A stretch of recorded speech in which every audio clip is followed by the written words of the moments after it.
The drip started before sunrise, a thin, steady sound cutting through the quiet kitchen. Laura stood barefoot on the cold tile floor, staring at the sink as if it had personally betrayed her. Every drop felt louder than it should have been. The house was too still, the kind of stillness that settles in when two people stop talking, but keep living under the same roof. Mark had already left for work. He always left without noise, without goodbye kisses, without noticing whether Laura was awake. His coffee mug sat half-rinsed near the sink, a faint ring of brown at the bottom. Laura picked it up, rinsed it fully, and placed it in the cabinet. Small acts of order helped her feel less invisible. She tightened the faucet, hoping the drip would stop. It didn't. She sighed, rubbed her temples, and reached for her phone. Mark had promised weeks ago to fix it. Weeks ago, he had promised. A lot of things. She searched for a local handyman and called the first number she saw. When a calm male voice answered, she hesitated for a second, then explained the problem. He said he could come by that morning. She agreed before she could talk herself out of it, after the call ended. Laura leaned against the counter, surprised by the strange flutter in her chest. It made no sense. This was just a repair. Nothing more. She showered quickly, choosing a simple sweater and jeans afterward. Halfway through pulling on her shoes, she paused, annoyed at herself for even thinking about her appearance. She shook her head and laughed quietly. Get it together, she thought. The knock came sooner than expected. Laura opened the door and found a man standing on the porch with a small toolbox in one hand. He looked to be in his late 30s, tall, but relaxed with tired eyes that softened when he smiled. Hi, I'm Ethan, he said. You called about the sink. Yes, come in, Laura replied. Stepping aside as soon as he entered, the house felt different. Not louder or brighter, just awake. Ethan glanced around politely, taking off his boots before walking in. That small detail caught Laura off guard. He followed her into the kitchen, set down his tools, and crouched under the sink. The cabinet. Doors were open, exposing cleaning supplies and an old towel folded neatly in the corner. So how long has it been leaking? He asked. 3 days, Laura said. Maybe longer. I tried ignoring it. Ethan chuckled softly. That usually works with a lot of things, not plumbing. She smiled without meaning to. As he worked, the sound of metal against metal filled the space.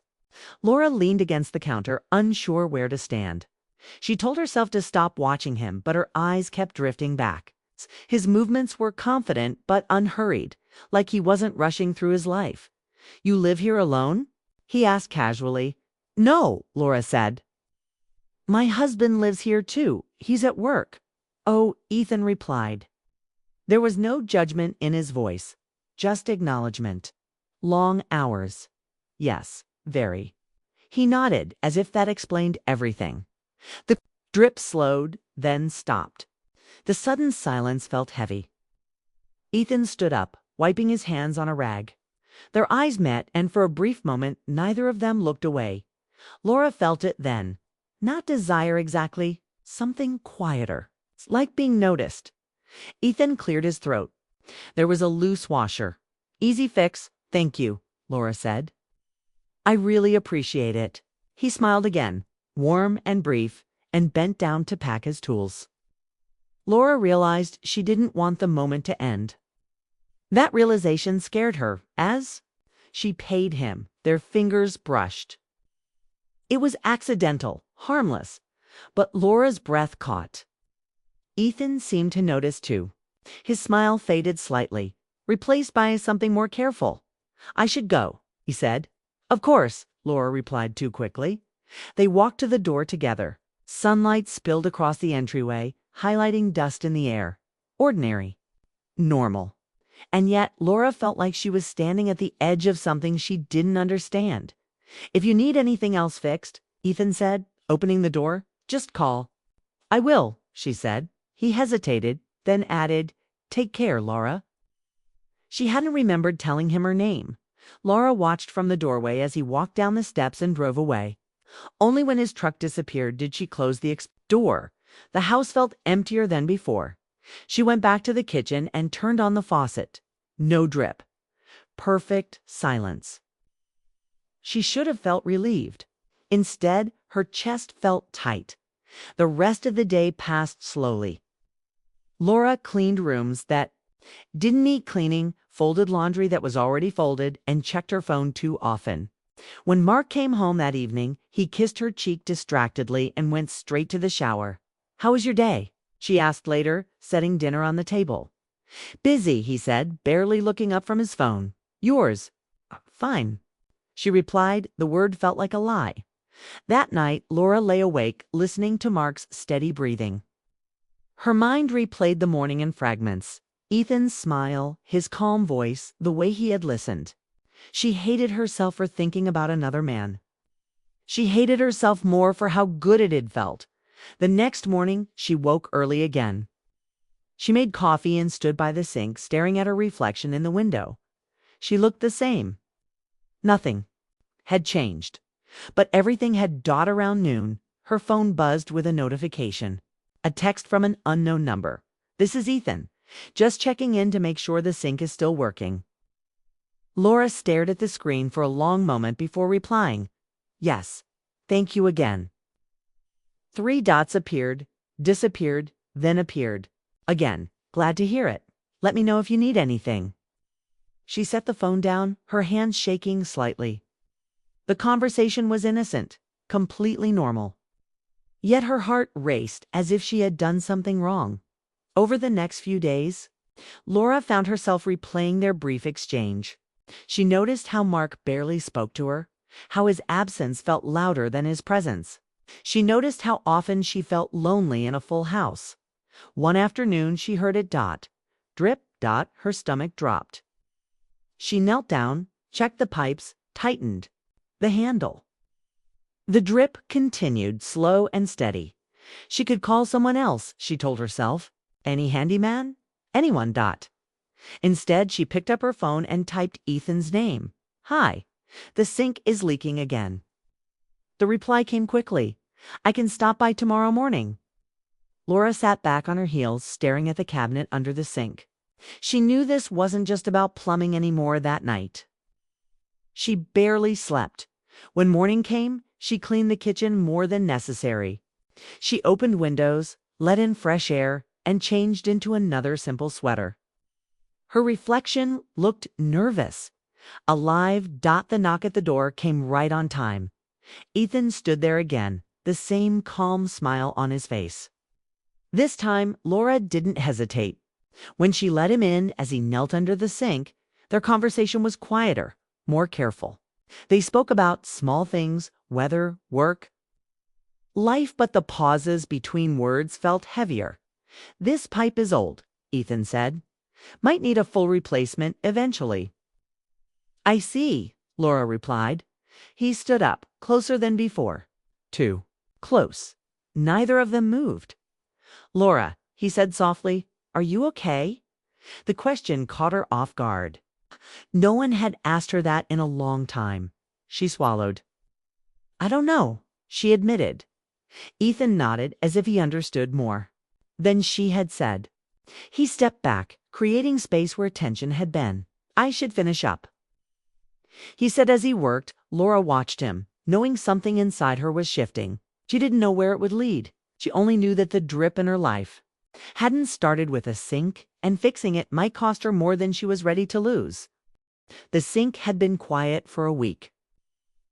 But Laura couldn't shake the memory of Ethan.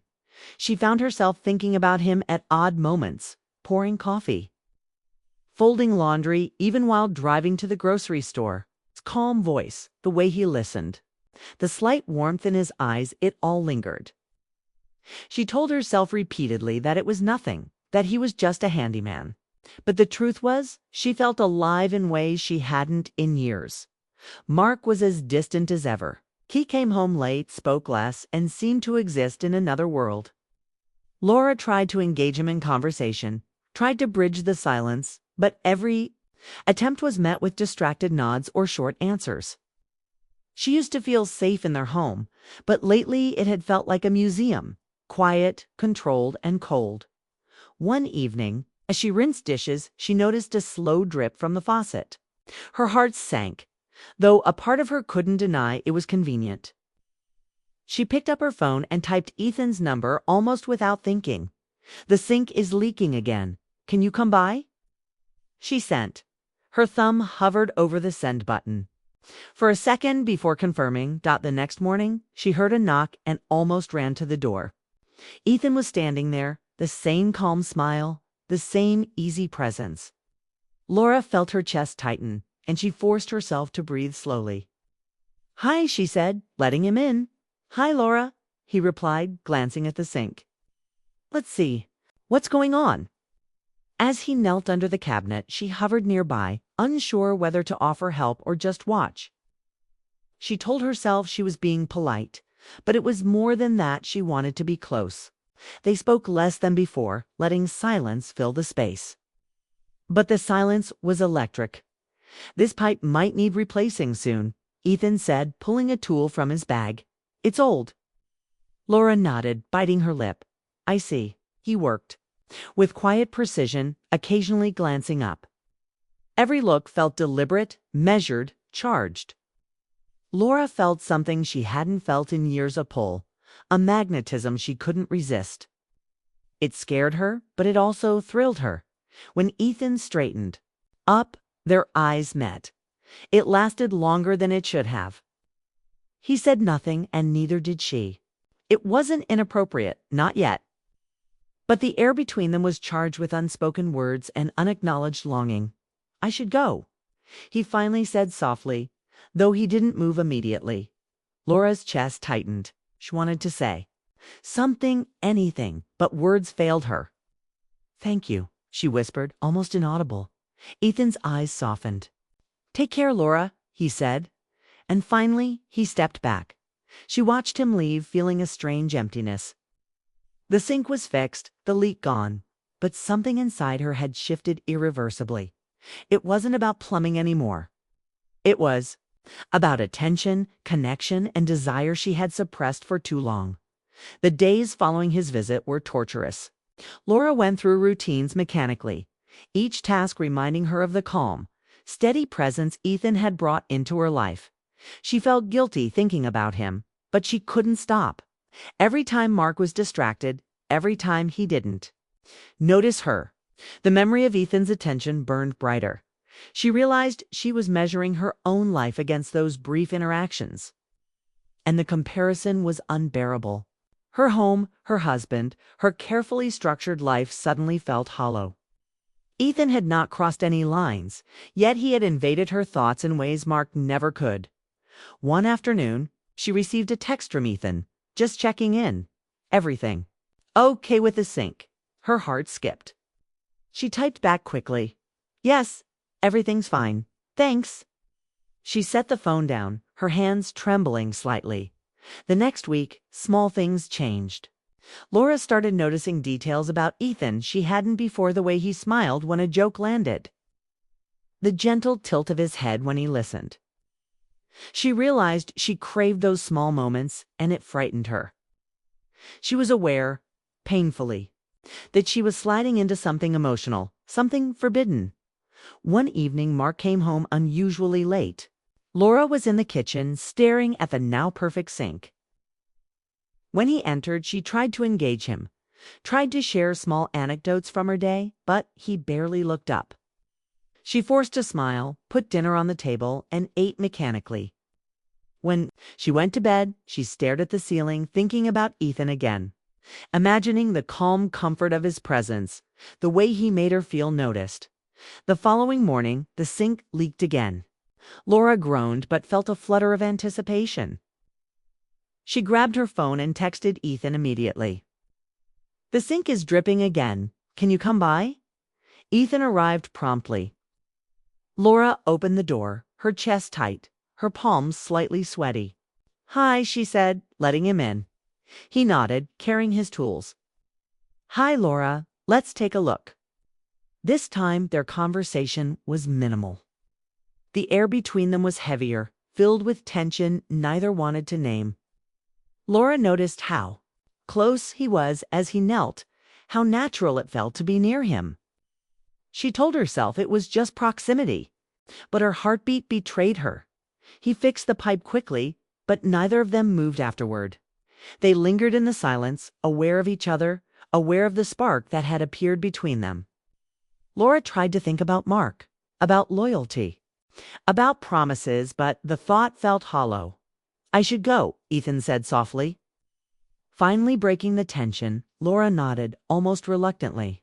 "Okay."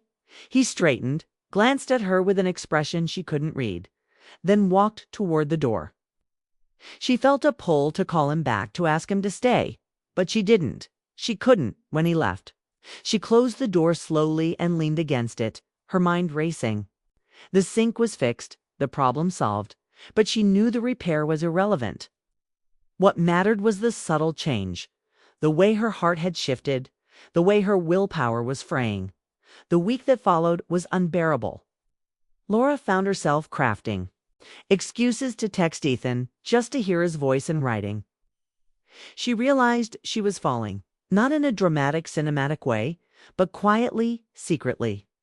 The more she thought about him, the more she recognized the emptiness in her own life. Mark remained oblivious. He was still distracted, still distant.